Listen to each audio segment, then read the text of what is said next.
Hello everybody, it's been a while since I last did some Dota 2 content, and I figured why not show you 3 games today where I've just skipped more ahead to the interesting part to make it like a short video showing you 3 epic moments in 3 games, so like, I guess 3 prolonged epic moments in a sense. And I think we should just start off right here. I'm playing my best character. I introduced this guy to you last time when I played some Dota 2. And like this kinda, I guess, clip or whatever you'd call it is more centered around his level 25, as we will get to quite in a bit.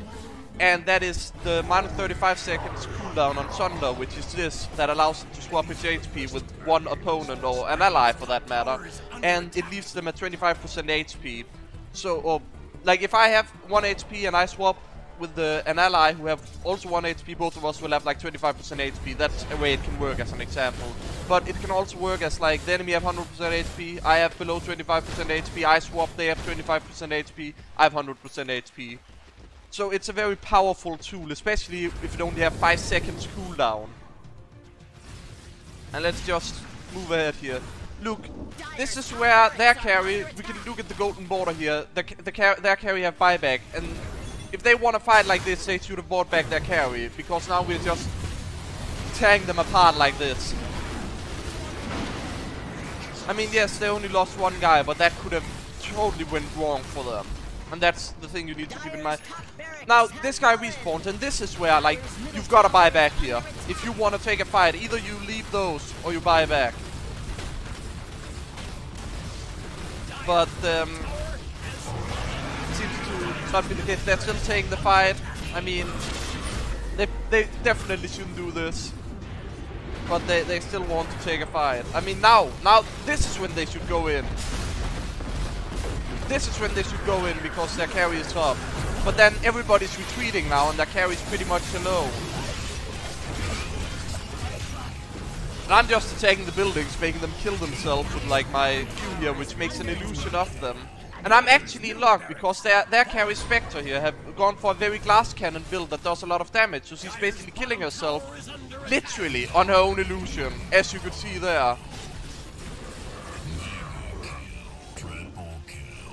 Easy, right?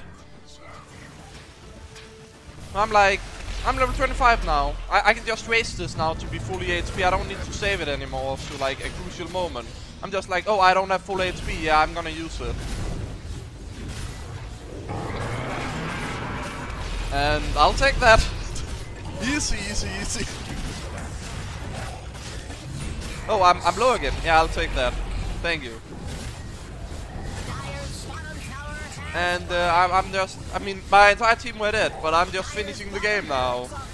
And currently looking at the scoreboard to check like what's going on. I believe I was checking for levels on like the enemies to see if anybody else were level 25. And as we can see, the Spectre is.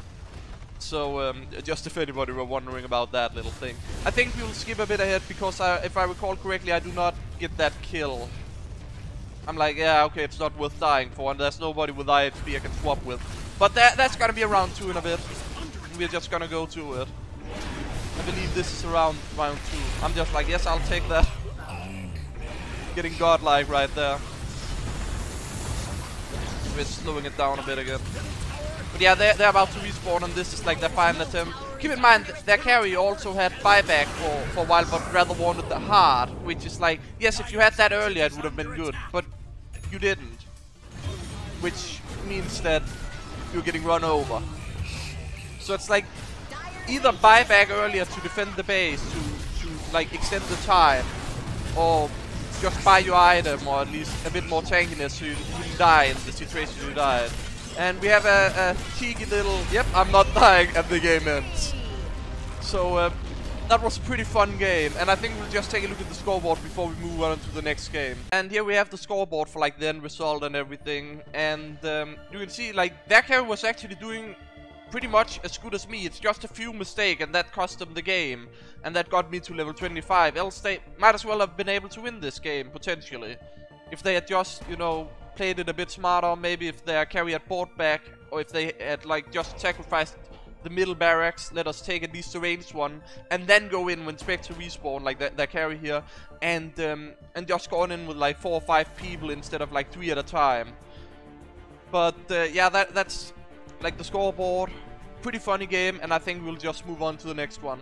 So this is the next game where level 25 is a bit absurd on like this hero when played correctly, because that is the -7 second doppelganger cooldown, and we're just gonna let it play here, which puts this at 3 seconds, and you'll see why that is absurd later. Right now we are about to pick them off, but then we get the chance to pick off their carry, which you may notice reminds a lot of the previous game here, where we actually get to take him down like that. Of course he also have buyback much like the other one, and we also almost take down the off lane here. Again, very much reminiscent of the previous game. The difference here is that we have taken like 2 pair of barracks. The other game we had only taken the ranged one, and they carry also buyback, or buys back, which is, you know, very important to know when to do. Because else we would just have run over them right now, like we saw a bit in the previous game. But instead they actually have a fighting chance, like 5 on 5. And they actually managed to take down our offlaner here. But this is like where it turned, because we have a sniper sitting in the back that's taking all of them out. So, a bit funny, you know. We could likely have lost this if we didn't have him in the back just killing all of them slowly. We're basically just delaying the whole thing for him, so he gets to kill them. That's also why this is so powerful, just always being in the front with this. Just nobody can kill you, there's just always illusions, and you keep disappearing and reappearing.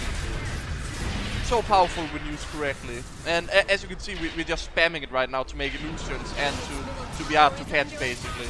But this is like almost getting caught out here. I'm a bit too fast, so luckily I get away for now. We're just gonna skip ahead because I buy a hard right around here, and that means that I regen out of combat a lot. And this is where I believe the like fighting is starting again.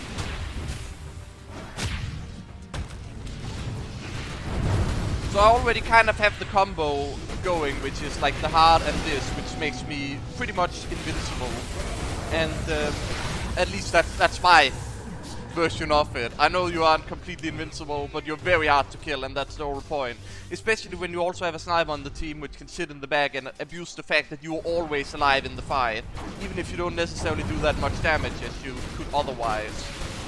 Which is, like with this super powerful crit, like 30% to doing double damage.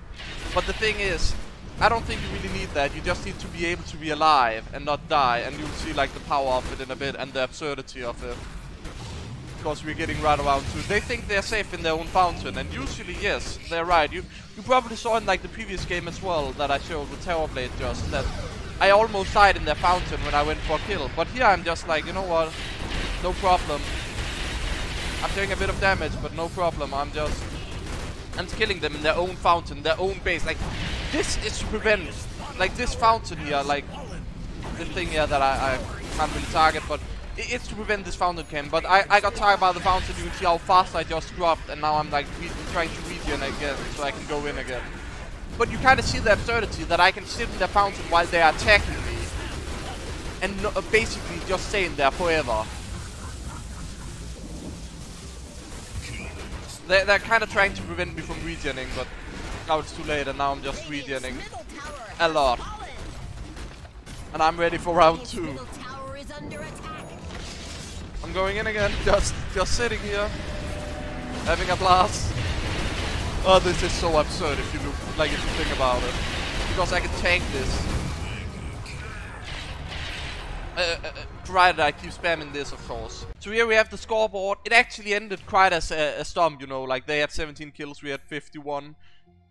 And, you know, that's just nothing to do about that. I still think they actually technically had a chance if their carry hadn't been picked off, or if their mid had played a bit better. But you can just see, like, we are quite a bit ahead. Like, our mid is just way more ahead there, like 11k gold more. And even above me, like doing better than me in that game. But still, I got to pull off that super absurd thing that I wanted to do, which was very funny. And I hope you guys can see why I appreciate that talent and like that build and that way of doing it. And I think we should move on to the last game. Okay, so here we have a solo rank game where I'm playing as a roaming support Ricky. I first picked, which led to Crider counter, which is bounty hunter, and also a few other unfortunate things. The enemy team here is trying to go for the finishing push, and we are lacking our 2 cores. They're trying a desperate attempt at ratting them. And then we have to 3 versus 5 here and try and hold them off for as long as possible. Our carry is 412. Like, I may be doing bad this game, but I got fucked over by my team pretty much in that sense, or mostly the techies here. Even though you were doing well, I just would have picked something else if I knew he was gonna get mad and pick a techies. Died here, but I buy back. I'm technically doing better than my carry, like safe lane carry, if you look at it. And I just got a lucky bash here, like first hit bash as well, stopping his teleport. We can probably take a look at what that would have done in a bit, but first we are here. Their carry doesn't have a teleport, which leads to this. Another mistake by their carry. I think we should take a look at it on the other end and see how that went on. We have Faceless Void here, our offlaner, which is way more farmed than our safe lane carry here. Surprisingly, and our safe lane carry even have Anabidas. That is like a greedy item you get to make more gold in the long run when the game goes on. Which is a very bad idea to pick up against the Spectre, especially because Spectre usually wins late game games. Of course, the Spectre didn't have a TP scroll here, which was a fail error that would probably have done something. Maybe if they have realized this a bit earlier as well, that would have been good. But this guy is just like carrying us completely, like just being like, I want this win. I'm gonna win this alone. Like he's just trying to win it alone. And there, like our scrub carry teleports in and helps a bit, like when it's pretty much near the end. This is where I buy back and do that bash thing. And then he ends up being delayed and eventually dies, you can see right about now. But he would have been back before like the tower here fell. And then they would probably have a chance to stop it. As you can see, like, this guy almost died there. He got hit once or something by a few things, and his HP just dropped in half of what it currently were. So, maybe if I hadn't gotten that bash off on the OD, like, this was completely pure bullshit luck. I'm not even gonna lie around that I got the bash. But then, if that hadn't happened, this guy would have maybe had more time. He would have had to chrono earlier, and we wouldn't have won. I think that's what would have happened. Gotta admit, these two were a bit like fools in that sense. Like our offlane went for a carry build. I mean, arguably he did the right call, right? That's how the game turned out. And our carry was so useless, like 413 at the end. I had way more impact than our carry. Like, way more impact. And I didn't even have near as much gold. I didn't have a Hand of Midas. And had more damage. I mean, okay, the building damage at the end kinda outlined it, but that's because, you know, the person teleported in and Draw Ranger is actually very good at attacking buildings. So this was just quite a weird game. Like, sometimes you just have those games and you just have to accept them and move on. I mean, it's a lucky thing that the Spectre here didn't have a teleport or Boots of Travel or anything, because else they would definitely have won that game, because Spectre is just a monster in the late game. You can see that damage, and not even peaked yet, like not even close to peaking, and they were already about to finish the game at that time if you know, my team hadn't started ratting, which, I mean, that is the right play. That is an amazing play. Regardless, I hope you guys enjoyed this video. I'll see you again next time.